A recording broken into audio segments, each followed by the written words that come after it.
Hello, and welcome to Glory Be. Interesting people and how they pray. Each week, we chat with interesting people about their lives, their work, and how they pray. I'm Sharon Hanish. And I'm Father Vince Fernandez, and we're joined by our producer, Mike Malcolm. Our guest this week is Kedon Gumerson. Kedon is a 15-year-old YouTuber and host of Kid Catholic. In addition to YouTube, he is also a Catholic speaker and apologist.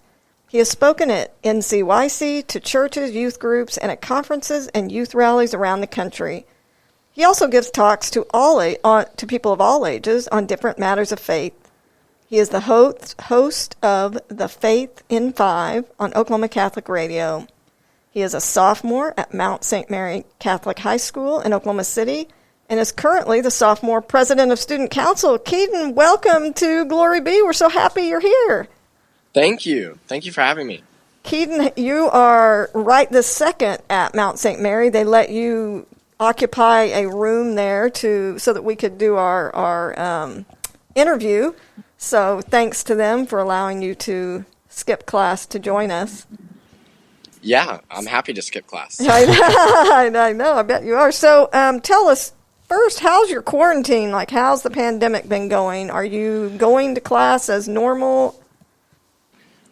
Well, most of Oklahoma right now is going to class for half of the week.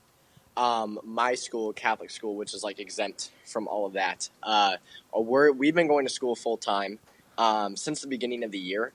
We have had to take a couple weeks off because too many kids have been exposed, and we've been in and out a little bit. But for the most part, we've been able to be in class for a large part of it, and so. For us, quarantine has kind of ended, and now it's just mainly mask wearing and distancing, but we're still able to go places. Oh, that's great. Yeah, that's really how it is here. I have a son who is your age at Bishop Kelly, and pretty much that's been for him too, which is really nice to keep in contact with kids and stay learning at school. So tell us, you're a 15-year-old Catholic YouTuber. Known as Kid Catholic. Most kids your age are watching YouTube, and they're maybe watching sports, or they're interested in, SNL skits or something. So you're a Catholic YouTuber, how did that happen? Well, originally I started it when I was like 11, and I didn't think that it was going to like grow to anything. I just thought that it was a fun little thing that I was doing. And originally I wanted to make a YouTube channel that was like entirely on sports. And I did that for about a week and got super bored. So I was like, I'm going to change this whole thing. And it just kind of came to me to do a Catholic YouTube channel, because there are a lot of Catholic YouTube channels on YouTube, but I feel like a lot of them were either only centered towards kids or only centered towards adults. And I wanted something that just teenagers and kids and adults could sit down and watch. And so I decided to start Kid Catholic, really without thinking that it would go anywhere. And I just kept doing it every week, and the following just got bigger and bigger. And so I've been happy to continue it. And I think I've learned more from Kid Catholic than I could have ever taught. And so that's something that's been amazing. So it kind of just, it happened without really the intention of starting anything big. So you've grown up Catholic. You're I think at that time, were you being homeschooled? And how did you prepare for your episodes? Like, how did you become sort of the apologist that you are? Right. Well, I've been homeschooled through 8th grade. So, and that was a Catholic curriculum, and I have a Catholic curriculum now. So I've sort of just always been used to like being surrounded by the faith. And so when I started out, I just wanted to do topics that I knew, and I was just going to say what I know. And in fact, at the very beginning, I wasn't even really teaching anything. I was just taking everything or teachings from everybody else and then just putting them to myself. But it really just, I started to gain knowledge. If there was a topic and I didn't know much about it, I wanted to go and do research so that I could make a video on it. I mean, cases like that are still happening. So really it was Kid Catholic, along with being homeschooled in my Catholic curriculum, is how I grew up in the faith and sort of learned the faith. Do you have somebody, I know your mom has degrees in theology, do you have somebody who makes sure that you're actually teaching the faith, not making a mistake or misspeaking? Yes, my mom. She has a master's in theology, and she was my teacher all throughout through 8th grade, and she's taught me theology since I was very young. So yeah, she helps out with every video to make sure that I'm not like spewing heresy, which I'm grateful for. What makes because like you said, there's a lot of like different Catholic YouTube channels and things like that, and you know, it sounds like yours kind of has blown up right in the last few years. What makes your channel unique, right? What do you bring to the table that kind of sparks interest in people? I honestly think it's the fact that I'm young. Yeah. And I don't know what I'm gonna do when I'm older and like the uniqueness is taken away. But I honestly think that that's it. Is that there's not a lot of kids my age who are making stuff like this, especially on YouTube. That's awesome. Now, I know that you mentioned, you know, like that you have grown up Catholic, that you're very familiar with your faith. You know, you also give talks at conferences and youth rallies. Like, how do people know about you? Is it because of your YouTube channel? I mean, is that why you're invited? I know your mom mentioned that you have been over here to Marquette and spoken over here in Tulsa. Mm-hmm. How do people find out about you? Well, I mean, it really just depends. It started out when, like, my first ever speaking gig was at my own church. And so they really just knew about me because it was me, and they heard that I had a Catholic YouTube channel and were like, hey, why don't we have him for like 15 minutes? And it worked out. But it really started growing mainly because of the YouTube channel. But then it's also been word of mouth. Like one youth minister tells another youth minister, and then I get a gig there. So the YouTube channel is really like what puts me out there and how people mainly find me. But then it's also word of mouth among churches. Interesting. That makes sense. Do you get nervous when you have to do like speaking gigs and stuff, or are you pretty like comfortable doing that? I did at first, but I'm mainly comfortable because I've done so many. It's not something new. The only time when I sort of get a little bit nervous is when there's people I know in the crowd. Right. Because when there's nobody I know, I think, oh well, even if these people think what I'm saying is dumb, at least they'll never see me again. But when there's people that I know, it's like, oh, their judgments matter. You know what I mean? Right. But no, other than that, I think that I've gotten pretty comfortable with it. That's awesome. I mean, it's really like, I mean, what you're doing is like the new evangelization, essentially, right? Like using the technology we have, using YouTube, like appealing to, especially young people, right? I mean, it's huge, right? That work, and like you said, there's kind of a uniqueness in that you are so young, right? What was I doing when I was 15? Playing Halo 3 and sleeping till like 11 o'clock or something, you know, like, and so it's a testament to you that. You know, you're so kind of involved in your faith at this point already, and being a real witness, especially to young people. And there's another thing that you do, I think, on Catholic radio, the Faith in 5. Can you talk about that? Can you explain that a little bit? Yeah, well, it started when I got an interview with Deacon Larry on his show on Oklahoma Catholic Radio, and I sort of just I came on his show a couple of times, and he mentioned here and there how he think it'd be a great thing for me to have a show on there. And so I think it was a year and a half ago around, I first got the Faith in 5, which is 3:25 p.m. from Monday through Saturday.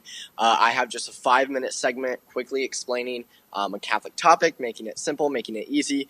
The idea is like when kids get in their car from school, and turn on Oklahoma Catholic Radio and listen to it that way. And so that started, and I've really just been able to continue it. And I've been blessed for that opportunity as well.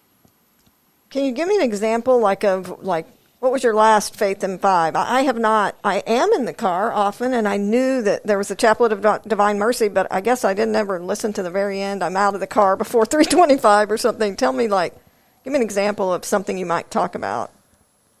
Well, it's been really a variety of things. I have talked about, let's see, what have I talked about? I've talked about the liturgy. I almost said literature. I'm in the English class right now. The liturgy. I've talked about the sacraments. I've talked about the Holy Bible, how that applies to our life today. I've talked about how our current society sort of tries to push this anti-Catholicism narrative and how we need to push back against that. So it's been a variety of topics for young people and for old people who are listening. Not old people, like adults, not old people. You can say old people. It's yeah, fine. we're fine with that. I say that all the time. Yeah, so it's really been a variety of things, like my YouTube channel. Who helps you pick those topics? I mean, is that something you come up with, or do you have somebody, a producer, or is that your mom that makes suggestions, or? My mom makes suggestions, but mainly for the Faith in Five. That's mainly just me thinking like 5 minutes before I film, hey, what do I want to talk about today? And depending on the season, if it's Lent or if it's Advent, that would vary, or depending on like if a big event happens in the world, like when COVID-19 happened. Mm-hmm. So it really just depends, but mainly it's just, I mean, what I think up, and obviously my mom makes suggestions, and for the YouTube viewers, make suggestions as well. Do you, I mean, you're a sophomore right now in high school, so you got your whole life ahead of you, right? Do you see yourself kind of doing this kind of thing in the future? I'm assuming you probably continue through high school, but is this something you want to pursue as a career maybe, or maybe what are your thoughts on that? Absolutely, it's definitely something that I want to do as I get older. It's something that I want to make my living off of this. And a question that gets asked is like, well, when you're an adult, you're not going to be a kid Catholic. And so what I'm wanting to like move past is make it more Kedon of Kid Catholic, so that by the time I'm an adult, it gets taken, more seriously. But yeah, for sure, I definitely want to make my living off of this. I mean, I've been thinking, like, if I didn't have Kid Catholic, if I never started Kid Catholic, I would have no idea what to do with my life. So I'm really grateful for it. It's definitely what I want to do as my career. You can be old person Catholic. That's Yes. an option. That would appeal to all the old people. They'd be like, "Oh, this is for me." Like, Yeah, I'd love. I mean, I'm almost there. I would love old person Catholic. That would be awesome. So we're going to start to transition now. So the first half of our podcast, we talk about how you're interesting, and the second half, we start to transition into talking about how you pray. As we do that, I wanted to ask you because, obviously you are now a person of faith. For many, not many years because you're not that old, but when you were small, your parents took you to Mass every Sunday, and you didn't have a choice whether or not to go. You had to, if it was time to pray the Rosary or say prayers before meals, But now, as you're kind of getting a little bit older, it seems like it's become your own, your own faith. Would you say that? Like how has that changed, particularly because you're giving talks and conferences, and so, I mean, it's not like your parents can force you to do that. I mean, Right. Absolutely. And I mean, I think it's the case for a lot of people my age. This is when we transition from like to our very own prayer life. And so the talks, I mean, Kid Catholic has helped me so much with it. Like whenever I find myself straying from the faith or straying from the prayer life, giving a talk or Kid Catholic or making videos really like brings me back. And so that's helped so much.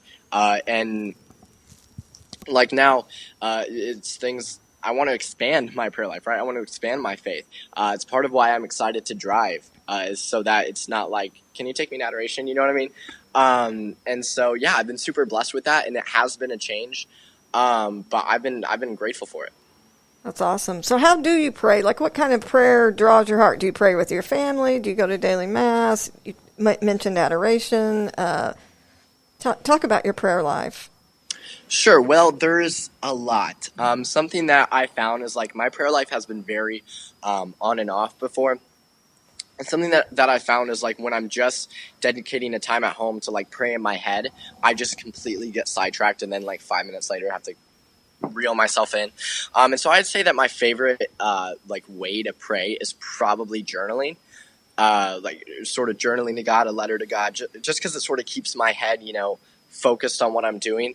And I've also like really, especially as of late, began a devotion to the Rosary.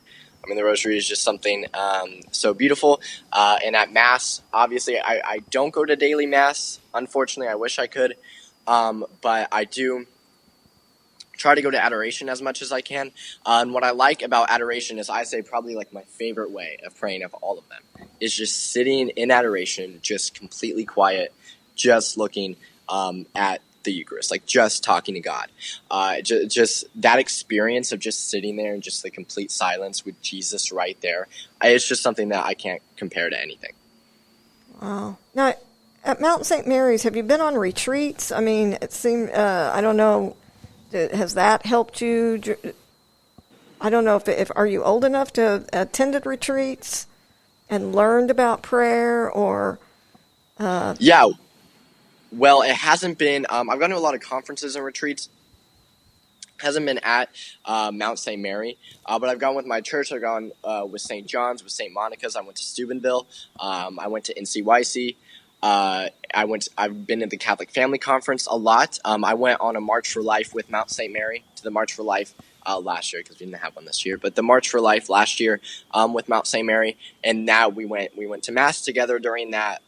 It was very like spiritual oriented event with the Archdiocese, and so I have been lucky enough to go to these conferences and these types of things. And honestly, it has brought me like so much closer to God, and I've been super grateful for it.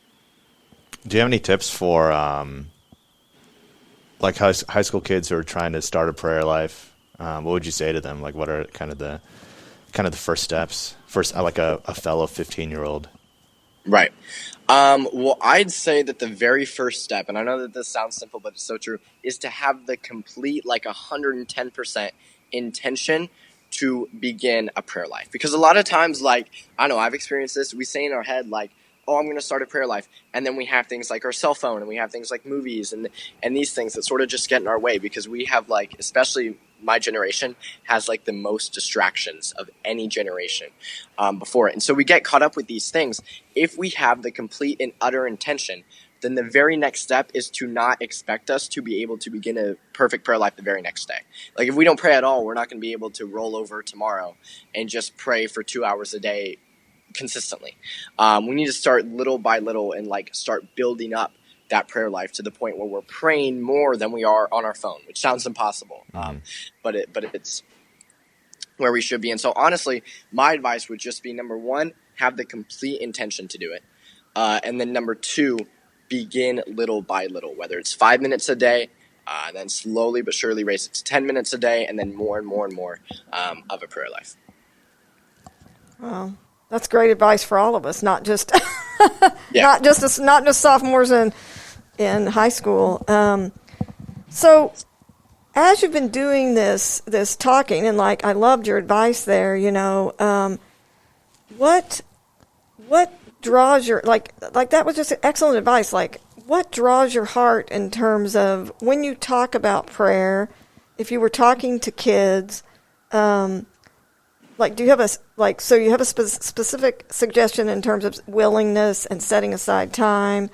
But is there and I love the idea of journaling, but is there like a particular book or a particular YouTuber? I mean, they can always watch your YouTube channel, or a particular, there's so much out there on social media, and that seems to be where kids find themselves. Is there a good person to follow on social media? That someone that could just encourage kids your age on their faith. It seems like so many kids and high school people are struggling and are leaving the church, So what do you recommend? Like, do you have any other recommendations of things that might appeal to kids? Oh, absolutely. There's so many amazing Catholic YouTube channels out there. Obviously a big one is Ascension Presents. There's also, I know a Catholic YouTuber who's What Laura Likes. She has awesome Catholic YouTube videos. And so I think that there's a lot out there to sort of get kids out of the stigma of just, Catholics are boring, and seeing some of these What Laura Likes and then Father Mike make jokes in his videos, and all these different types of things that to really get kids out of it. And so I definitely would suggest that. I mean, the internet is such a great place to find Catholic resources. The number one thing that I would not suggest is looking too deep on TikTok for it, because you're not going to find much there. But YouTube and Instagram, definitely things like that are absolutely amazing sources for it. Now, are you on TikTok, or is there anybody? It seems like TikTok is sort of the big one right now. Maybe TikTok's a black hole. If you're ever on TikTok, you just get lost there. So I think it's good advice. I would agree. I gave it up for Lent. And I've never been like more grateful ever. Okay, so they don't have Catholic presence on TikTok. I don't even hardly know what TikTok is. There probably is some, but not as much as on YouTube and other social medias. So real quick, so a lot of the people listening are going to be 55 and older. So could you just, so people know, say what TikTok is? It's a social media platform. It's just like quick little videos, and it's wildly addicting, and it's got an insane algorithm, and kids are all about it. You've probably seen this, just like doing dances on it or here. So I'll be like driving around, and some kid by a stop sign will be like doing a TikTok dance, and I'm like, what is going on? Like, it just like looks super weird. So yeah, it's just big right now, and people are really into it. It's a good thing to give for Lent if you're a young person. So back on kind of the topic of prayer, one thing we always ask our guests, can you think of a time when it was difficult for you to pray, or what are moments in your life where it is harder to pray, and what lesson did you kind of learn from those moments? Absolutely. And I think that there's been a lot of moments, obviously, when it's been difficult to pray or I just haven't wanted to pray. But I think one like long-lasting period of time where it was just difficult for me to pray was my first semester high school year, or a freshman year. I was just like, first time ever going to a school, first time ever going to high school at that. And there was just all these different things, all these different distractions, all these different people. I didn't want to pray. I mean, I really don't know how else to put it, right? I didn't have an intention to pray. I'd get home, do homework, and then just say, oh, I'm going to go play video games, right? I don't want to pray right now. And I think that at the time, I didn't realize like how unhealthy and how hurtful that was. At the time, I was just like, oh, well, I'll pray later in my life, so it'll be fine. And then that's not a mentality to have. And I think that the thing that really sort of drew me back, well, there were three things that really helped draw me back to the faith. And that was, I went to NCYC that year, and being there and seeing all those other young people just passionate about their faith really got me to say, you know what, okay, like this is ridiculous. I need to center more on my prayer life. And then going on the March for Life later in January definitely helped with that. And then also quarantine, because I would use like my lack of time as an excuse not to pray. I'd be like, oh, I'm too busy. Oh, I'm too this. So God was like, okay, well, now I'm going to keep you home for months. Like you don't have an right. excuse with time. And so I think that those three things really helped like draw me back to Christ. And then obviously there have been a lot of moments where it's been difficult to pray. We hear they're making an announcement at your school. They are. So the final thing that thank you so much, Kedon. You are an impressive young man. I can't have to say that I'm very impressed with what you've shared with us, with your faith, with your honesty, because, sometimes kids might think, well, he's a Catholic speaker. He doesn't have any trouble praying, and so right. All those things are just inspiring to me, and we're so grateful that you were here. If you could ask everyone in the world to pray for one thing, one prayer intention, what would that be? If I could ask anybody in the world to pray for one thing, it would honestly probably be for my generation, for the younger generation, because we are so caught up with the internet and with social medias and with all these different things and with our phone, that I think we're like the most distracted generation maybe there's ever been. And I think that it would be praying for this generation to get more of us excited about the faith, because there's so many in my generation that are super excited about the faith. And we need to sort of push back against this normalization of sin. And this generation, it really is normal to sin. It's weird not to sin. And so I think it would be praying for this generation to sort of have our hearts focus on Christ and not on our cell phone. Amen. That's great.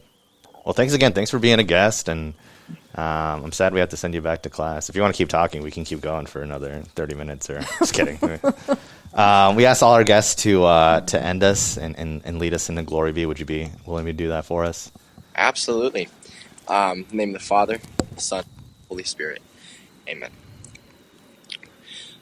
Glory be to the Father, to the Son, to the Holy Spirit, as it was in the beginning, is now, and ever shall be, world without end. Amen.